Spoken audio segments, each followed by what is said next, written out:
Hello, I'm Lise-Lotte here in the garden on the west coast of Canada. Thank you for joining me. As you can see, my little greenhouse is in the back, and I've just arranged these flowers. They're all things that I have grown, and I had another couple of bouquets, and I've kind of amalgamated the two without adding any. So these ones, if you're not familiar with actually on this side you can see the bright orange. They look like roses, don't they?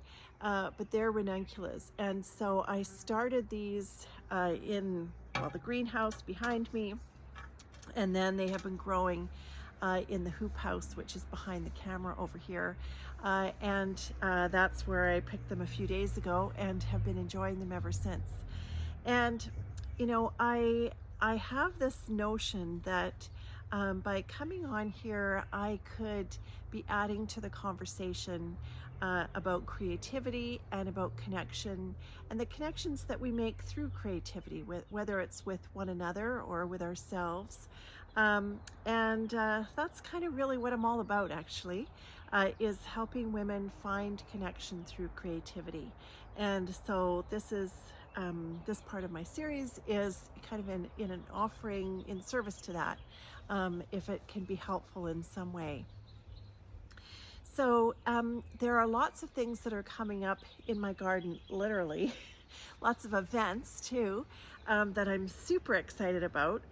And I've just started a new course. I don't know if you're familiar with Florette, but I will link this here. I took her flower farming course quite a few years ago, actually, pretty close to when maybe it was just when it had first started online. I can't remember, but it was a long time ago, and it has been absolutely a game changer for me. She's such a generous teacher. And I think one of the things that she does really well is when she has mastered something, like her mastery of the flower business, in the way that she has done it, in her particular way of doing it. And then she really shares very openly about exactly that. But you know, the other thing that she does really well is she reminds us that everybody starts somewhere. You know, she started somewhere. And I think that that's one of the things that is a good reminder as a gardener, whether you're flower farming or veggie farming, and it could be on your deck, it could be in a pot, it could be in a garden like this, it could be on a acreage somewhere, like wherever it is. These things, this beauty in this bowl here didn't happen overnight. You know, I planted, well, I didn't start the 9 bark from seed. I bought that as a small plant. But almost everything else here I've started from seed. The mint, no, I don't think I started the mint from seed. But anyway, almost everything else here that I have, either seed or corm or a very, very small plant. And, you know, it sometimes can take really years to get the kind of results you know, that you like. I'm looking at this flower because I haven't had this kind of bloom on this particular plant like this. It's exceptional this year, which is lovely. I'm just loving it. But it is kind of the tangible reminder of, yes, there's beauty here that we can see in this bowl. And yes, it's come together in the way that I had fun putting it together, because flower arranging is something that I just love to do for myself. I mean, I do it for others too in my business, but it is really just something that I am always learning more about. And actually, in saying that, I've also just started Erin Benzakein, so Florette's new class on flower arranging, and it came with a big binder and 75 videos, which I haven't made it through yet, but I mean, I just started it last week, but I love the notion that in this kind of creativity, as in a lot of kinds of creativity, one is always learning, and I think that new perspectives and new ways of thinking about the things that we see in our everyday world, in our everyday life, is something that is kind of, I don't know, I think that that's what makes it sort of have that sparkle, right? It has that kind of wonderful thing of seeing things in a different way. And that is actually one of the tenets of my creativity practice that I teach, and it's certainly one of the things that we talk a lot about in different ways in my GEMS membership.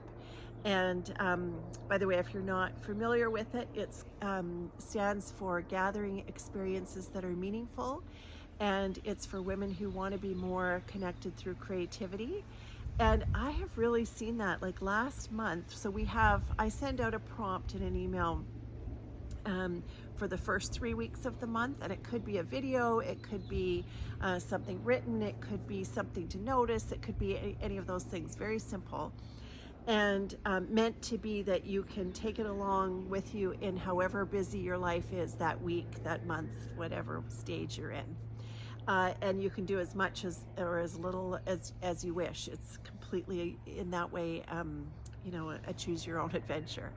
And then the last Wednesday of every month, we get together on Zoom and have a conversation about whatever the theme was that month. And so last week we just had our roundup for the previous month, and our theme in May was creating space for creativity. And so it was the notion of creating space in your life, in your approach, in your physical environment, the things that you find inspiring in other environments and that kind of stuff. It was a fantastic conversation, actually, really wide-ranging, as it always is. And what's lovely for me, actually, is that the gems are getting to know each other, even though they've never met in person, only through this, and have made some really lovely lasting connections. And some of them are coming to the garden here later in the summer to do a workshop that's open to everybody. It's on my website now. It's a Creativity Day. So you are more than welcome to come if you are in this area. And yeah, it just was, such a reminder about, for me anyway, because often as creatives, we put something out into the world and we don't really know where it's going to land. So here's an example of that. I was a week and a bit ago, I went over to Vancouver and I was attending Elizabeth Gilbert's 2-day retreat in Vancouver at a downtown hotel in a sort of soulless ballroom. And there were 480 other people there.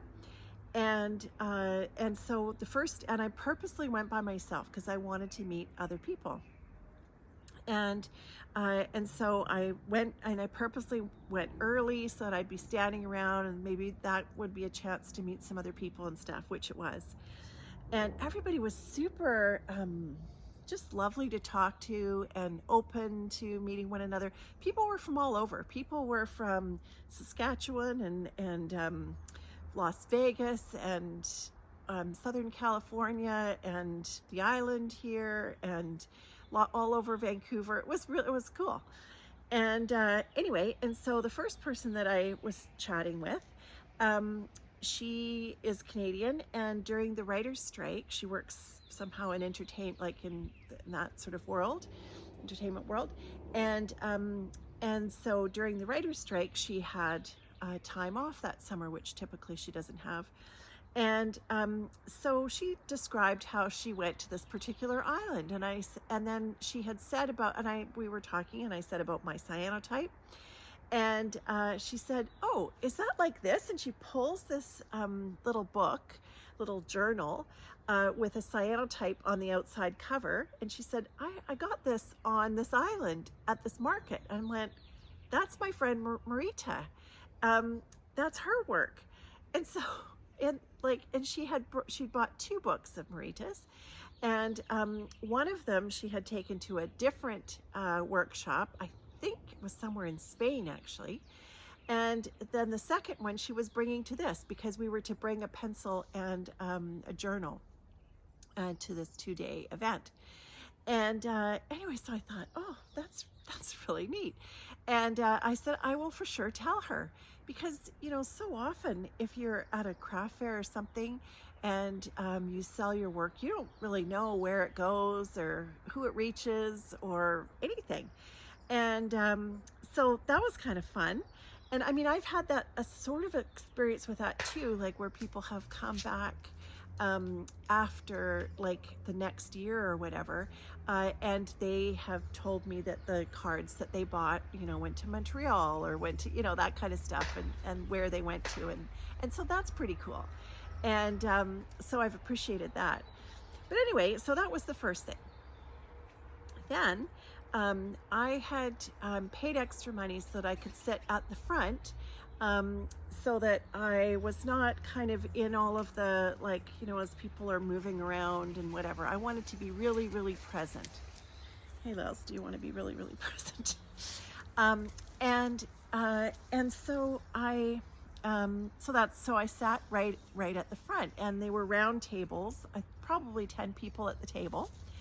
And so just before the event started, everybody was seated at the table except for there was a spot next to me with a black bag on it. And I mean, I hadn't met the person whose bag it was yet. And so just before the event started, it was really noisy because, I mean, everybody was talking, and so it was really, really quite loud. And all of a sudden I turned to see the person, and she's like, Elsa's mom. And then she said, how's Elsa? And I stood up, and she gave me a big hug, and I gave her a big hug.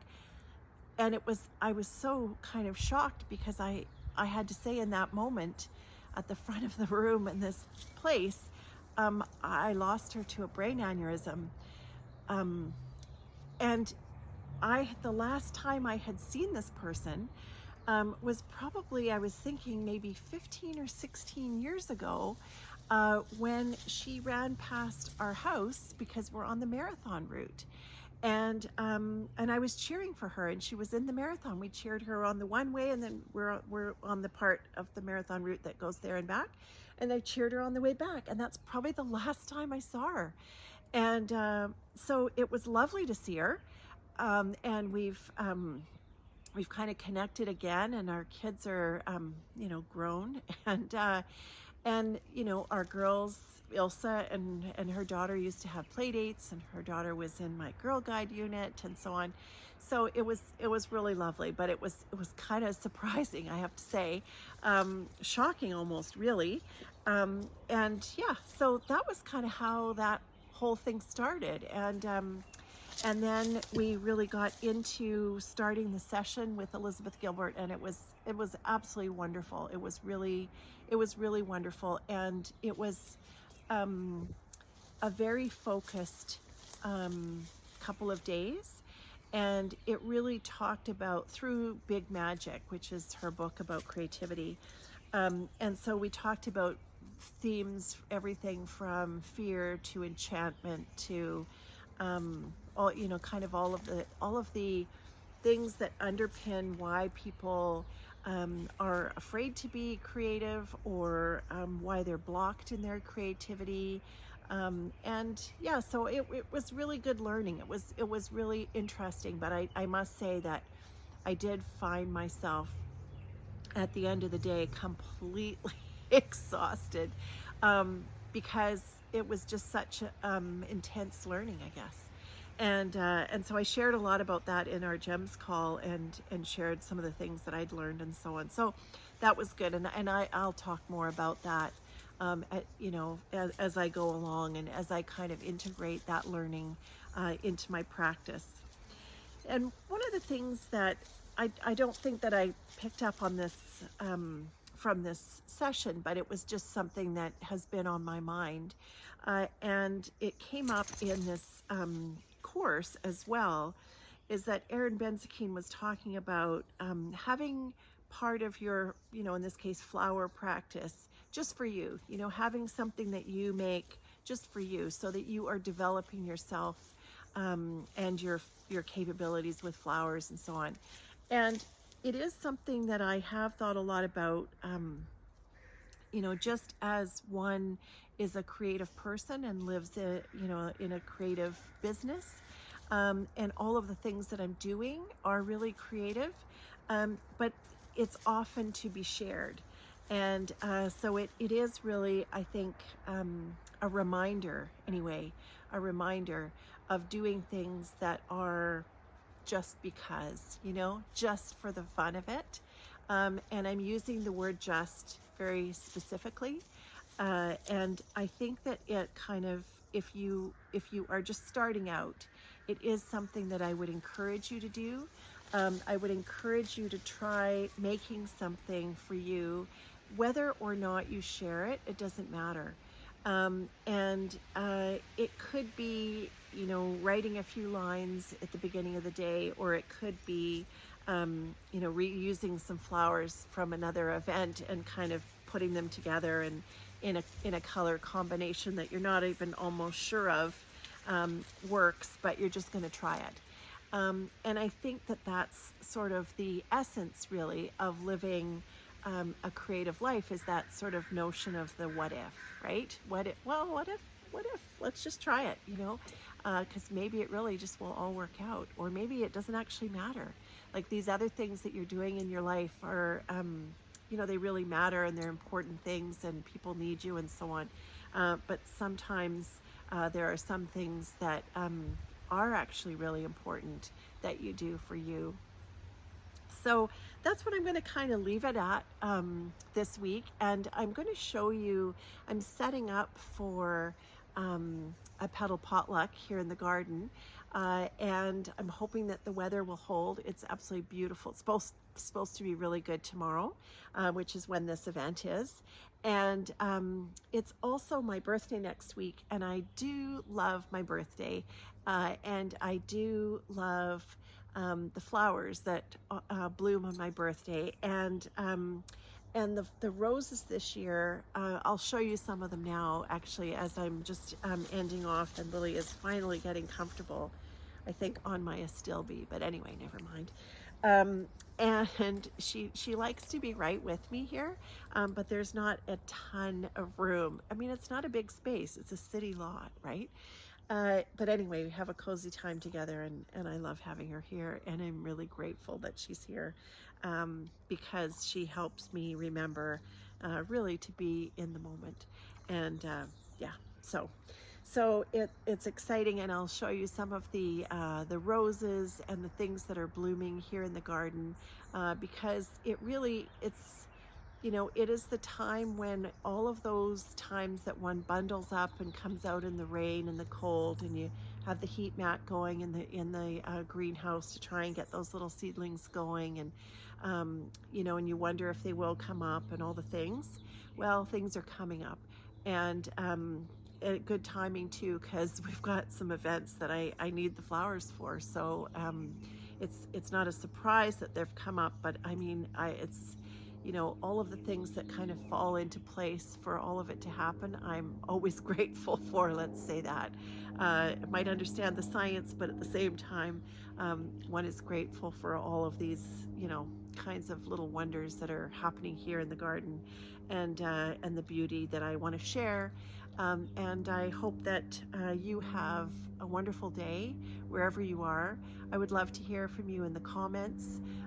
If you have any questions for me around creativity or flowers, or anything of the themes that I'm covering in these various videos, please ask. If you find that these things are in some way helpful for you, and you know somebody else that they might be helpful for, I would love it if you pass that along to them, because for myself anyway, that's how I have found people that really speak to me, is that friends have recommended them, and I've really appreciated hearing their voice on different things, and so I appreciate that. So please do that for your friends and family if it's something that you think that you know somebody that would be helpful for. And please like or comment, and if you're interested, to subscribe. So thank you so much. I hope you have a wonderful day, and I wish you peace on your path.